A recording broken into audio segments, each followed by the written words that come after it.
Hi മക്കളെ, welcome two class ഓറ. നമ്മൾ X raise to എന്നിൻ്റെ ഇൻ്റഗ്രൽ പഠിച്ചു കഴിഞ്ഞു. അതിൻ്റെ തന്നെ ഒരു എക്സ്പാൻഡഡ് ഫോമാണ് AS + B the whole raise to n. അത് നമ്മൾ മെത്തേഡിനകത്തും പാർട്സിനകത്തും എല്ലാം സബ്സ്റ്റിറ്റ്യൂഷൻ മെത്തേഡിനകത്തൊക്കെ ഏറ്റവും കൂടുതൽ വരുന്ന ഒരു ഫോർമുലയാണ് നമ്മുടെ AS + B the whole raise to n എന്ന് പറയുന്നത്. നമ്മുടെ ഫോർമുല ഇതാണ്, integral AX + B the whole raise to n dx ആണ്. നമുക്കറിയാം എക്സ് റേസ് ടു എന്ന് പറഞ്ഞാൽ എന്താണ്, നമ്മുടെ integral x raise to n dx എന്ന് പറഞ്ഞാൽ എന്താണ്, x raise to n+1 divided by n+1 ആണ്, പ്ലസ് ഇ ആണ്. അപ്പൊ ഇവിടെ നോക്കിക്കേ, ആ എക്സിന്റെ സ്ഥാനത്ത് വന്നിരിക്കുന്ന ഫംഗ്ഷൻ എന്ന് പറയുന്നത് AS + B ആണ്. അപ്പൊ നമ്മുടെ ഇക്വേഷനകത്ത് ഒരു മാറ്റവും ഇല്ല. AS + B the whole raise to n എന്ന് പറഞ്ഞാൽ n dx എന്ന് പറഞ്ഞു കഴിഞ്ഞാൽ നമ്മൾ എന്ത് വരും, ആ തന്നേക്കണ എക്സിന്റെ സ്ഥാനത്ത് ഏത് ഫംഗ്ഷൻ ആണോ അത് അങ്ങനെ തന്നെ വരും. അപ്പൊ AS + B the whole raise to n+1 divided by n+1 വരും. പിന്നെ എന്തുകൂടി വരും, എക്സിന്റെ കോഎഫിഷ്യന്റ് എന്ത് വന്നാലും അത് ബൈ വരും. അപ്പൊ ആൻസർ 1/a കൂടെ ചേർത്ത് കഴിഞ്ഞാൽ നമ്മുടെ ആൻസർ ആയി, പ്ലസ് ഇ ആയി. അതുപോലെ ഒരു എക്സാമ്പിൾസ് നമുക്ക് നോക്കാം. Integral 5x + 2 the whole raise to 6 dx ആണെന്ന് വെച്ചോ. നമ്മുടെ എക്സ് റേസ് ടു എന്നാ, എക്സ് റേസ് ടു 7, 6 ആണ് 7 ആവും. X raise to 7 divided by 7 ആണ്. അപ്പൊ ഈ 5x + 2 എന്ത് വരും, 5x + 2 the whole raise to 6നേക്കാൾ ഒന്നുകൂടി 7 ഡിവൈഡഡ് ബൈ 7. തീർന്നോ? ഇല്ല. എക്സിന്റെ കോഎഫിഷ്യന്റ് അവിടെ ഏതാ, എക്സിന്റെ കോഎഫിഷ്യന്റ് ആദ്യം കിടക്കണമെന്ന് ഒരിക്കലും ചിന്തിക്കരുത്. എക്സിന്റെ കോഎഫിഷ്യന്റ് ഏതാ അവിടെ, 5 അല്ലേ. അപ്പൊ ആൻസർ ഈസ് 1/5 വരും. അപ്പൊ നമ്മുടെ ആൻസർ ആയി എന്താ, 1/5, 5x + 2 the whole raise to 7 divided by 7 വരും. അങ്ങനെ നെക്സ്റ്റ് ക്വസ്റ്റ്യൻ നോക്കാം. Integral 7 + 2x the whole raise to -5 dx ആണെന്ന് വെച്ചോ. ഇവിടെ -5 എന്ന് പറഞ്ഞത് ഒരു പ്രശ്നവുമില്ല. നമ്മുടെ ക്വസ്റ്റ്യൻ എന്താ, ആൻസർ എന്താ, ആദ്യം ആ ക്വസ്റ്റ്യൻ അങ്ങനെ തന്നെ വരും. 7 + 2x, എക്സിന്റെ സ്ഥാനത്ത് എന്താണോ വരുന്നത് അത് അങ്ങനെ തന്നെ വരും. ദെൻ -5നോട് ഒന്നോടെ കൂട്ടി എത്രയാ, ദാറ്റ് ഈസ് ഈക്വൽ ടു -4 വരും ഡിവൈഡഡ് ബൈ -4 പ്ലസ് ഇ വരും. അവിടെ എന്തുകൂടി വേണം, എക്സിന്റെ കോഎഫിഷ്യന്റ് എന്താണോ അത് നമുക്ക് ഡിവൈഡഡ് ബൈ വരും. അപ്പൊ ആൻസർ ഈസ് 1/2 വന്നു കഴിഞ്ഞാൽ ആൻസറായി, കറക്റ്റായി. ദെൻ അത് നെഗറ്റീവ് നമ്പർ ആയാലും പോസിറ്റീവ് നമ്പർ ആയാലും എല്ലാം സെയിം ആണ് കേട്ടോ. ദെൻ അടുത്ത ക്വസ്റ്റ്യൻ നോക്കുക. Integral 5 + 3x the whole raise to -9 dx ആണെന്ന് വെച്ചോ. -9 dx നെഗറ്റീവ് നമ്പർ വരുന്ന കുറേ നമ്പേഴ്സ് ആണ്. അപ്പൊ അങ്ങനെ വരുമ്പോൾ നമ്മൾ എക്സിന്റെ സ്ഥാനത്ത് ഏതാ എടുക്കണേ, 5 + 3x അങ്ങനെ തന്നെ വരും. ദ ഹോൾ റേസ് ടു -9നോട് ഒന്നുകൂടെ കൂട്ടി എന്താ മക്കളെ, ദാറ്റ് ഈസ് ഈക്വൽ ടു -8 അല്ലേ. അപ്പൊ ആ -8 വരും, താഴെ ആ -8 വരും. തീർന്നോ? ഇല്ല. അവിടെ എക്സിന്റെ കോഎഫിഷ്യന്റ് ആദ്യമല്ല, ആദ്യം കിടക്കുന്ന നമ്പർ എന്ന് ഒരിക്കലും കരുതരുത്. എക്സിന്റെ കോഎഫിഷ്യന്റ് എന്ന് പറഞ്ഞാൽ ഏതാ, 3 ആണ്. ആ 1/3 വരും, 1/3 പ്ലസ് സി. നമ്മുടെ ആൻസർ ആയി കഴിഞ്ഞു. വേണമെങ്കിൽ ഒന്ന് മൾട്ടിപ്ലൈ ചെയ്ത് എഴുതാം, അല്ലെ അങ്ങനെ എഴുതിയാലും കുഴപ്പമൊന്നുമില്ല. ദെൻ തേർഡ് വൺ നോക്കാം. Integral 1 - 2x the whole raise to -10 dx ആണെന്ന് വെച്ചോ.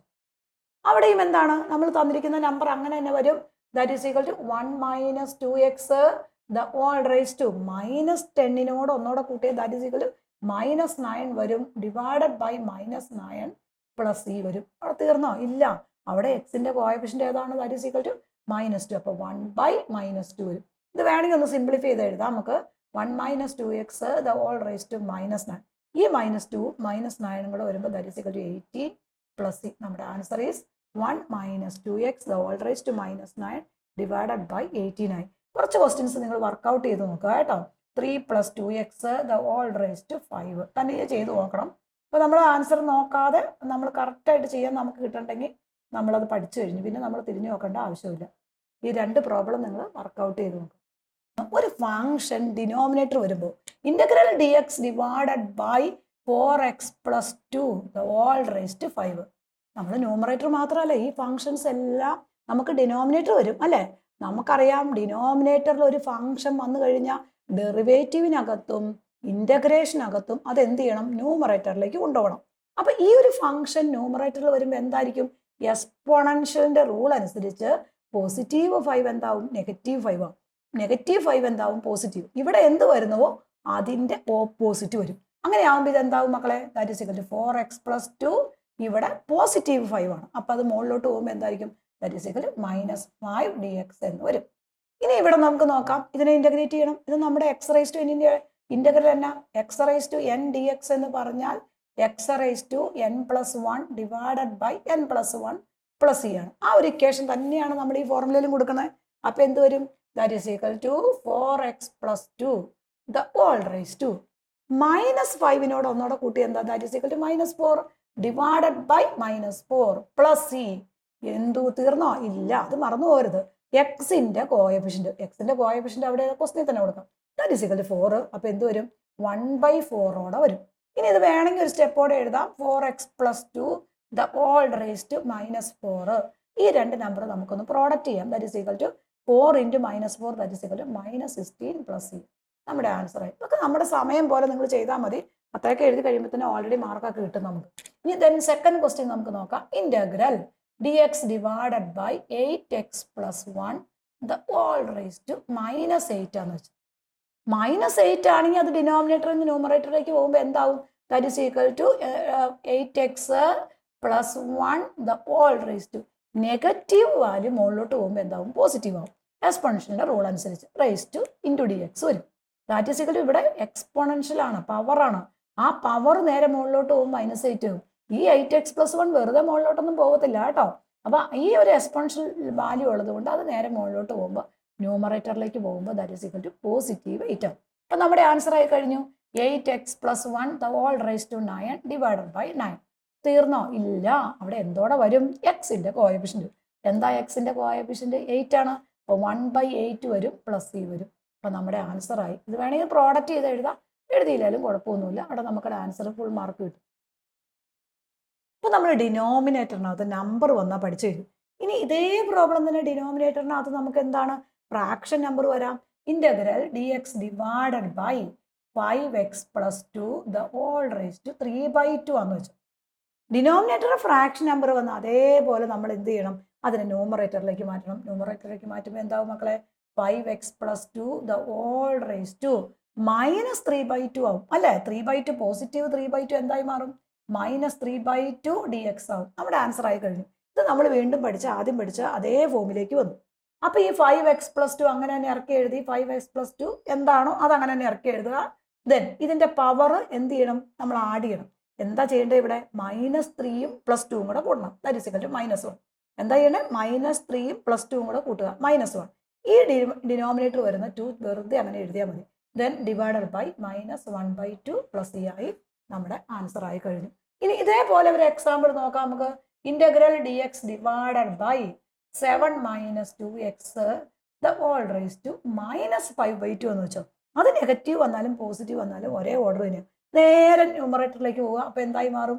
That is equal to 7 - 2x the whole rice to -5/2 എന്താ മാറും? ദാറ്റ് ഈസ് ഈക്വൽ ടു +5/2 ആവും ഇൻറ്റു dx ആവും. വീണ്ടും നമ്മുടെ ആൻസർ ആയി അല്ലേ? അപ്പൊ എന്ത് വരും? 7 - 2x the whole raise to 5 + 2 എന്താ? That is equal to 7. കൂട്ടിയാൽ മതി. ഡിനോമിനേറ്റർ വരുന്ന 2 അങ്ങനെ തന്നെ എഴുതി കൊടുക്കണം. Divided by 7/2. ഈ 7/2 അങ്ങനെ തന്നെ ഡിനോമിനേറ്റർ വരും. ഇത് തീർന്നോ? ഇല്ല, അവിടെ എക്സിന്റെ കോഎഫിഷ്യന്റ് എന്താണ്? വെറും 2 അല്ല, -2 ആണ്. മറന്നു പോരുത്. അപ്പൊ 1/-2 വരും. ഇത് നിങ്ങൾ സിംപ്ലിഫൈ ചെയ്യേണ്ട ആവശ്യമൊന്നുമില്ല. ഇത്ര എഴുതിയെന്ന് വെച്ചാൽ മാത്രം മതി. നമ്മുടെ ആൻസർ ആയി മാർക്ക് നമുക്ക് കിട്ടും. സിംപ്ലിഫൈ ചെയ്താൽ കറക്റ്റ് ആയിട്ട് ചെയ്യാമുള്ളൂ, അല്ലെങ്കിൽ ചെയ്യരുത്. then അടുത്ത തേർഡ് വൺ ക്വസ്റ്റ്യൻ നോക്കുക. Integral dx divided by 1 - x the whole rice to 2. ഇത് നേരെ ന്യൂമറേറ്ററിലേക്ക് പോകുമ്പോൾ എന്താവും? 1 - x the whole rice to -2 dx ആവും. കാരണം 1 - x എന്ന് പറയുന്നത് എന്താണ്? പവർ പോസിറ്റീവാ. ആ പോസിറ്റീവ് പവർ നേരെ എക്സ്പോണൻഷ്യലിന്റെ റൂൾ അനുസരിച്ച് പോകുമ്പോൾ നെഗറ്റീവ് ആവും. പോസിറ്റീവ് ആണെങ്കിൽ നെഗറ്റീവ് ആകും.